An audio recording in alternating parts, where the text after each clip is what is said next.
Hi my beautiful viewers, welcome to my channel. ಯಾರಾದರೂ first time ನನ್ನ channel ನೋಡ್ತಾ ಇದ್ದರೆ ಪ್ಲೀಸ್ ಸಬ್ಸ್ಕ್ರೈಬ್ ಮಾಡ್ಕೊಂಡು ನೋಡಿ. ಹಾಗೆ ವಿಡಿಯೋ ಇಷ್ಟ ಆದರೆ ಲೈಕ್ ಮಾಡೋದನ್ನ ಮರಿಬೇಡಿ. ಮತ್ತು ಈ ವಿಡಿಯೋನ ಕೊನೆ ತನಕ ನೋಡಿ, ಎಲ್ಲೂ ಸ್ಕಿಪ್ ಮಾಡಬೇಡಿ. ಹಾಗೆ ವಿಡಿಯೋನ ನಿಮ್ಮ ಫ್ರೆಂಡ್ಸ್ಗೆ, ರಿಲೇಟಿವ್ಸ್ಗೆ ಶೇರ್ ಮಾಡೋದನ್ನು ಮರಿಬೇಡಿ. ಬನ್ನಿ ಇವತ್ತಿನ ವಿಡಿಯೋನ ಶುರು ಮಾಡೋಣ. ತಮ್ಮನೇಲಿ ನೋಡಿದ್ರೇ ನಿಮ್ಗೆ ಅರ್ಥ ಆಗಿರುತ್ತೆ ಲಕ್ಷ್ಮೀದೇವಿ ಬಗ್ಗೆ ಮತ್ತು ಸ್ತೋತ್ರದ ಬಗ್ಗೆ ಹೇಳ್ತಾ ಇದ್ದೀನಿ ಅಂತ.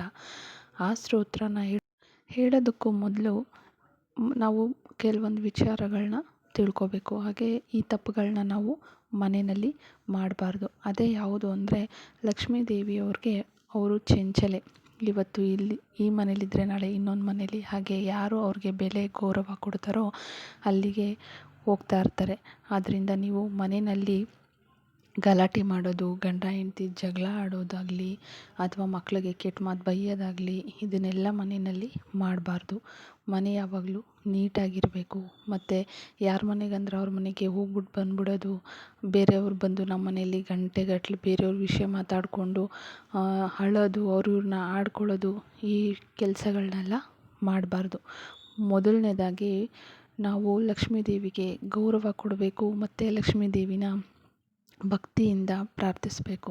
ಗೌರವ ಕೊಡೋದು ಅಂದರೆ ಏನು ಅಂದರೆ, ಹಣನ ಎಲ್ಲಂದರಲ್ಲಿ ಇಟ್ಬಿಡೋದು, ಮಕ್ಕಳು ಯಾರಾದರೂ ಕೇಳಿದಾಗ ಎಲ್ಲಂದರಲ್ಲಿ ಹಿಂಗೆ ಎಸೆಯೋದು, ತೊಗೊಳ್ಳಿ ಅಂತ ಮೇಲಿಂದ ಹಾಕೋದು ನೋಟುಗಳನ್ನ ಕೆಳಗಡೆ. ಇವಾಗ ಮೇಲ್ಗಡೆ ಇದ್ದರೆ ಕೆಳಗಡೆಗೆ ಯಾರು ಇಳಿತಾರೆ ಅಂತ ಅಂದ್ಬಿಟ್ಟು ಮೇಲ್ಗಡೆಯಿಂದನೇ ದುಡ್ಡನ್ನ ಬಿಸಾಕೋದು.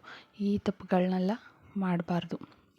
ಇದಾದಮೇಲೆ ಮನೇಲಿ ಒಬ್ಬರು ದುಡಿತಾ ಇದ್ದರೆ 4 ಜನ ತಿಂತಾಯಿದ್ರೆ ಯಾವತ್ತೂ ಕೂಡ ನಾವು ದುಡ್ಡನ್ನು ಉಳಿಸೋದಕ್ಕೆ ಆಗೋದಿಲ್ಲ. ಆದ್ದರಿಂದ ಮನೆಯಲ್ಲಿ ಟೈಮ್ ವೇಸ್ಟ್ ಮಾಡದೆ, ನಿಮ್ಗೆ ಎಷ್ಟು ಯಾವುದ್ರ ಬಗ್ಗೆ ನಾಲೆಡ್ಜ್ ಇದೆಯೋ ಅದ್ರ ಬಗ್ಗೆ ಸ್ವಲ್ಪನಾದರೂ ಉಪಯೋಗಿಸ್ಕೊಂಡು ಮನೇಲಿ ಸುಮ್ಮನೆ ಕೂತಿರೋ ಬದಲು ನೀವು ಕೂಡ ಹಣನ ದುಡಿಯೋದಕ್ಕೆ ಪ್ರಯತ್ನ ಮಾಡಬೇಕು.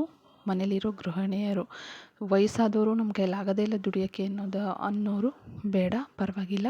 ಆದರೆ ಮನೇಲಿ ನಮಗೆ ಎಷ್ಟು ಆದಾಯ ಬರ್ತಾ ಇರುತ್ತೋ ಅದರಿಂದ ನಾವು ಉಳಿಸಿ ನಾವು ಮುಂದುವರಿಬೋದು. ಹಾಗಾದರೆ ಬನ್ನಿ ಯಾವ ಸ್ತೋತ್ರ ಅಂತ ತಿಳ್ಕೊಳ್ಳೋಣ. ಅದೇ ಚಿನ್ನದ ಮಳೆಯನ್ನೇ ಸುರಿಸಿದಂತಹ ಸ್ತೋತ್ರ ಕನಕಧಾರ ಸ್ತೋತ್ರ. ಈ ಸ್ತೋತ್ರದಿಂದ ಚಿನ್ನದ ಮಳೆ ಮತ್ತು ಹಾಗೂ ಪ್ರವಾಹನೆ ಬರುತ್ತೆ ಅಂತಲೇ ಹೇಳ್ಬೋದು. ಇದು ಸೃಷ್ಟಿ ಮಾಡಿರೋದು ಆದಿಶಂಕರಾಚಾರ್ಯರು.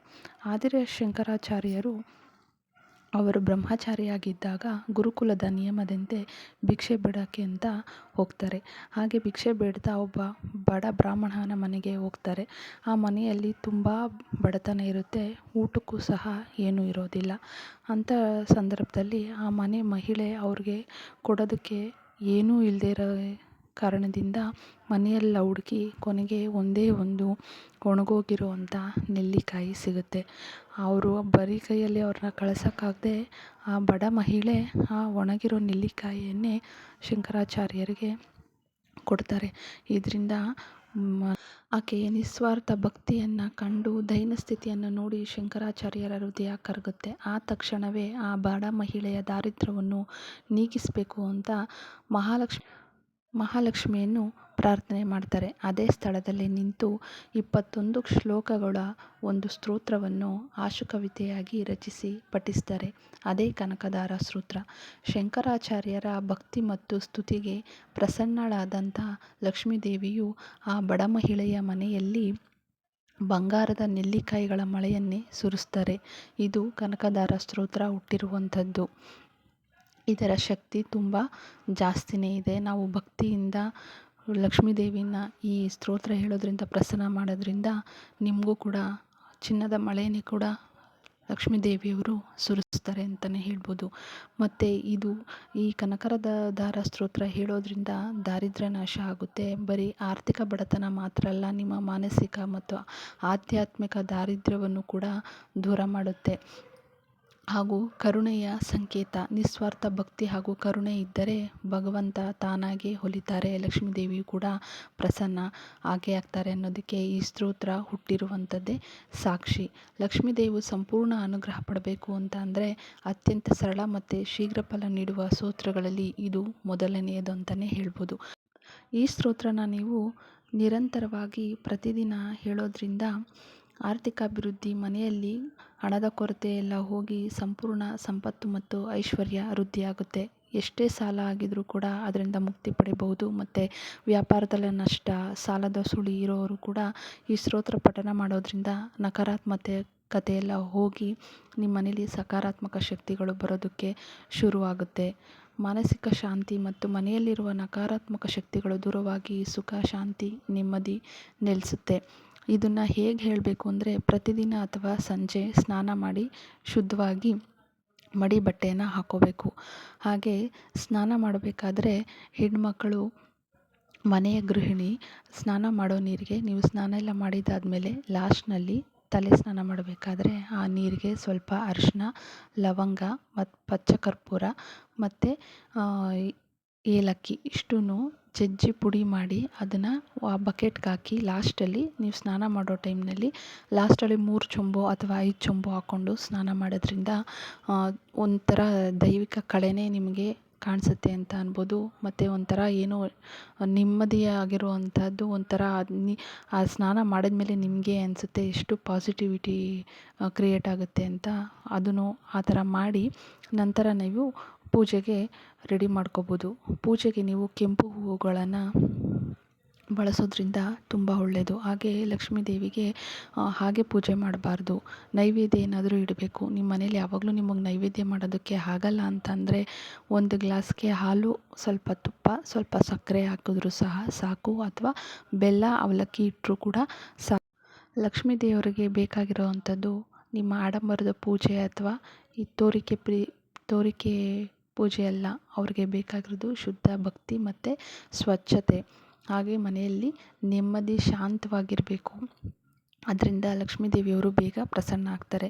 ನೀವು ಈ ಸ್ತೋತ್ರವನ್ನು ನೀವು ಶುಕ್ರವಾರ, ಮಂಗಳವಾರ ಪ್ರತಿದಿನ ಬೇಕಾದರೂ ನೀವು ಪಠಣೆಯನ್ನು ಮಾಡ್ಬೋದು. ಎಷ್ಟು ಸಾರಿ ಬೇಕಾದರೂ ಹೇಳ್ಬೋದು. 1 ಸಲ ಹೇಳ್ಬೋದು ಅಥವಾ 11 ಬಾರಿ, 28 ಬಾರಿ, ಈ ಥರ ಎಷ್ಟು ಸಲ ಬೇಕಾದರೂ ನೀವು ಹೇಳ್ಬೋದು. ಇನ್ನು ಈ ಸ್ತೋತ್ರವನ್ನು ಶುಕ್ರವಾರ ನವರಾತ್ರಿ ಟೈಮಲ್ಲಿ ನೀವು ನವರಾತ್ರಿ 9 ದಿನಗಳು ಹೇಳಿದ್ರೂ ಕೂಡ ತುಂಬ ಒಳ್ಳೆಯದಾಗುತ್ತೆ.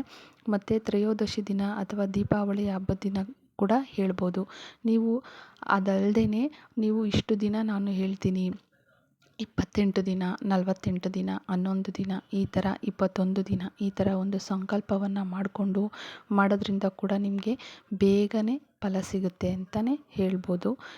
ತುಂಬ ಜನ ಇದನ್ನು ಹೇಳ್ತಾರೆ. ನೀವು ಯಾರನ್ನ ಬೇಕಾದರೂ ಕೇಳಿ ನೋಡಿ, ಈ ಸ್ತೋತ್ರ ಹೇಳ್ಬೇಡಿ ಅಂತ ಯಾರೂ ಹೇಳಲ್ಲ. ಹಾಗೆ ನಾನು ಮೊದಲೇ ಹೇಳ್ದಂಗೆ ಬರೀ ಸ್ತೋತ್ರ ಹೇಳಿದ್ರೆ ಆಗೋದಿಲ್ಲ, ನಿಮ್ಮ ಮನೇಲೂ ಕೂಡ ಅದೇ ಥರ ಆದಾಯ ಬರೋ ಥರ ನೀವು ಮಾಡ್ಕೋಬೇಕು.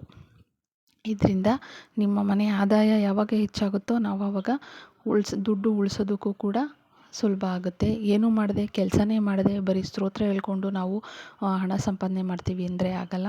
ನಮ್ಮ ಶ್ರಮ, ಪ್ರತಿಫಲ, ನಂಬಿಕೆ, ಶ್ರದ್ಧೆ, ಭಕ್ತಿ ಇದೆಲ್ಲ ಇದ್ದರೆ ಕೂಡ, ಇದನ್ನೆಲ್ಲ ಇದ್ದು ನಾವು ಪೂಜೆ ಮಾಡಿದಾಗ ಮಾತ್ರ ನಮಗೆ ಆ ಫಲಗಳು ಸಿಗೋದು. ಹಾಗೆ ಶುದ್ಧವಾದ ಮನಸ್ಸಿರಬೇಕು. ಪೂಜೆ ಮಾಡಬೇಕಾದ್ರೆ ಬೈಯೋದು, ಕೋಪ ಮಾಡ್ಕೊಳ್ಳೋದು, ಯಾರಾದರೂ ಮಕ್ಕಳು ಮಾತಾಡ್ಸಿದ್ರೆ ಅವ್ರಿಗೆ ರೇಗೋದು, ಈ ಥರದ್ದೆಲ್ಲ ಏನೂ ಮಾಡಬಾರ್ದು. ನಾವು ಪೂಜೆ ಮಾಡ್ತಾಯಿದ್ದೀವಿ ಅಂದರೆ ನಾವು ಶಾಂತವಾಗಿರಬೇಕು. ಹಾಗೆ ಲಕ್ಷ್ಮೀ ದೇವಿಯವ್ರಿಗೆ ಗೌರವ ಅಂದರೆ ಹಣಕ್ಕೆ ಮೊದಲು ನಾವು ಗೌರವ ಕೊಡೋದನ್ನು ಕಲ್ತ್ಕೋಬೇಕು.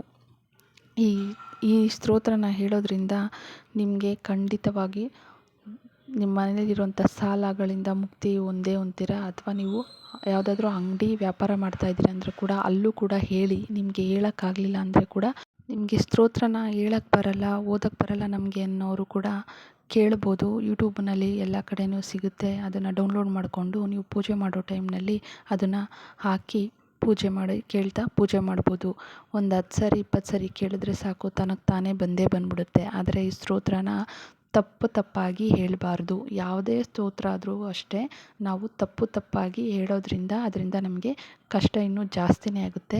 ಆಮೇಲೆ ಇದನ್ನು ಹೇಳಿ ನನಗೆ ಹಿಂಗಾಯಿತು, ಈ ಸ್ತೋತ್ರ ಹೇಳಿ ಅಂತ ಹೇಳ್ದವ್ರನ್ನೆಲ್ಲ ಬೈಕೋಬಾರ್ದು. ನಾವು ಯಾವುದೇ ಸ್ತೋತ್ರ ಹೇಳಬೇಕಾದ್ರೂ ಅಷ್ಟೇ, ಇದೇ ಅಂತಲ್ಲ, ನೀವು ಯಾವ ಸ್ತೋತ್ರ ಹೇಳಿದ್ರೂ ಅಷ್ಟೇ ಅದನ್ನು ತಪ್ಪಿಲ್ಲದೆ ಕರೆಕ್ಟಾಗಿ ಹೇಳಬೇಕು. ನಮಗೆ ಹೇಳೋದಕ್ಕೆ ಬರಲ್ಲ ಅಂತ ಅನ್ನೋರು ಕೇಳಿದ್ರೆ ಸಾಕು, ನೀಟಾಗಿ ಬರುತ್ತೆ. ಮಹಾಲಕ್ಷ್ಮಿಗೆ ಬಾಹ್ಯ ಶ್ರೀಮಂತಿಕೆಗಿಂತ ಮನಸ್ಸಿನ ಶುದ್ಧತೆ ಮತ್ತು ಭಕ್ತಿ ಮುಖ್ಯ. ಆ ಬಡ ಮಹಿಳೆಯಂತೆ ಕಪಟವಿಲ್ಲದ ಭಕ್ತಿಯಿಂದ ಪ್ರಾರ್ಥಿಸಿದರೆ ತಾಯಿ ಖಂಡಿತ ಕೈ ಹಿಡಿದು ಎಳಿತಾಳೆ. ಎಲ್ಲರೂ ಕೂಡ ಭಕ್ತಿಯಿಂದ ಈ ಸ್ತೋತ್ರನ ಹೇಳಿ ಅಂತ ಕೇಳ್ಕೊಳ್ತಾ ಇದ್ದೀನಿ. ಹಾಗೆ ವಿಡಿಯೋ ಇಷ್ಟ ಆದರೆ ಲೈಕ್ ಮಾಡೋದನ್ನ ಮರಿಬೇಡಿ. ಹಾಗೆ ನಿಮ್ಮ ಫ್ರೆಂಡ್ಸ್ಗೆ ರಿಲೇಟಿವ್ಸ್ಗೆ ಶೇರ್ ಮಾಡಿ. Thanks for watching.